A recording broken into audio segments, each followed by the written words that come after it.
Nike is set to release the Kobe Bryant X Air Force 1 Low Triple Black, a sneaker that honors the late basketball legend while maintaining a sleek, understated design.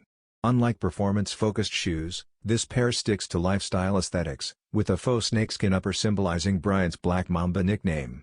His sheath logo is embroidered on the tongue, while his famous Lakers numbers, 8 and 24, appear on the heel tab.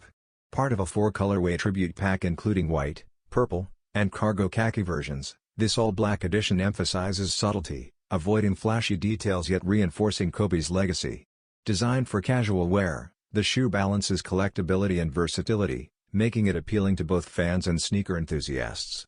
With its special edition feel and thoughtful references, the triple black stands out as a must-have for those who want to celebrate Bryant's memory. The pair is scheduled to drop holiday 2025 or spring 2026 for $130.